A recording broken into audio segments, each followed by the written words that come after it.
my part right here to the side.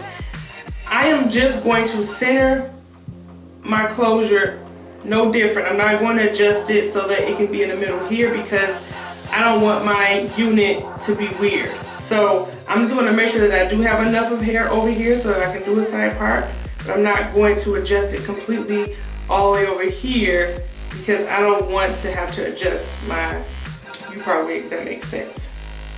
So, and I'm doing it behind the hairline.